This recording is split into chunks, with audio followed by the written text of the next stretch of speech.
Hello, I will show you in this video how to fix Reddit no sound problem. First, open your settings of your phone, open your apps option and search for Reddit. Open Reddit and come here to your storage.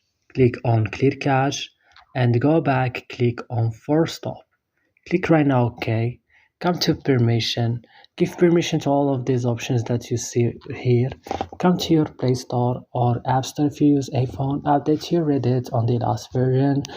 Restart your phone now, and after this you will see that your problem has been solved. So that's all. Don't forget to like and subscribe, and bye.